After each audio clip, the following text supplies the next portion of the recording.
Phillips e do Bruno Pereira, ela está dentro de um contexto muito maior e muito mais interligado e complexo do que a gente imagina.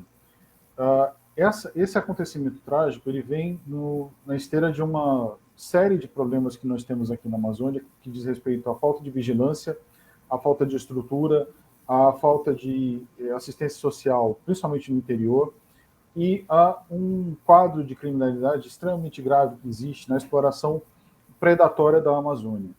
Então, ele foi meio que um catalisador para que nós pudéssemos perceber todos esses problemas que a gente já suspeitava, mas a gente conseguiu, através dessa tragédia, entender um pouco mais das engrenagens desses problemas.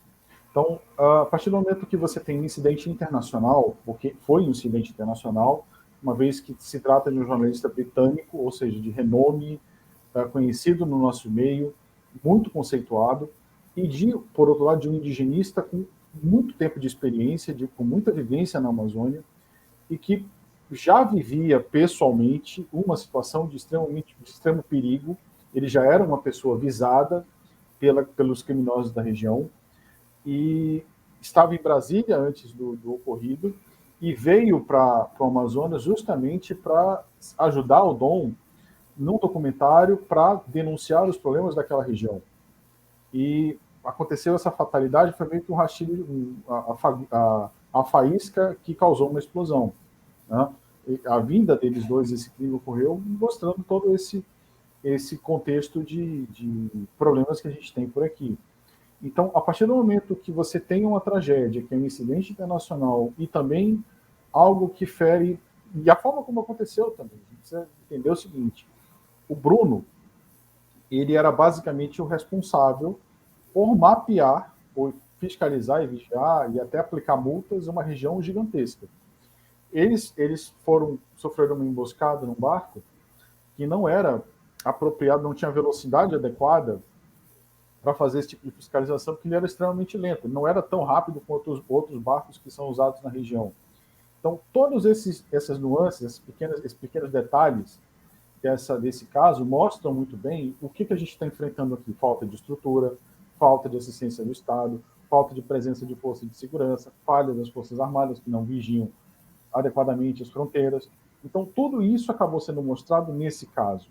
Então, embora ele pareça assim, algumas pessoas queiram minimizar o ocorrido como se fosse apenas, entre aspas, muitas aspas, como você disse, mais um crime na região. Não, ele representa o exemplo, um estudo de caso de uma região carregada de problemas. E esse caso conseguiu exemplificar vários deles. E eu espero que essa nova gestão, que se propõe a fazer uma administração completamente diferente, que nós tenhamos uma atenção maior para esses problemas, porque eles têm uma relação direta com a nossa sociedade, têm uma relação direta com a preservação da Amazônia, com a soberania nacional. Então, que não seja em vão, que pelo menos fique como lição, como o legado do Dom e do Bruno, um pouco mais de atenção das autoridades para essa região. Então, assim, é claro, é uma tragédia, mas que pelo menos que a lição que se tira disso é que você não pode abandonar a região dessa forma. Do contrário, essa tragédia vai se repetir, ou pelo menos, ou se não tivermos mais pessoas que trabalhem como o Dom e o Bruno faziam, a criminalidade vai imperar.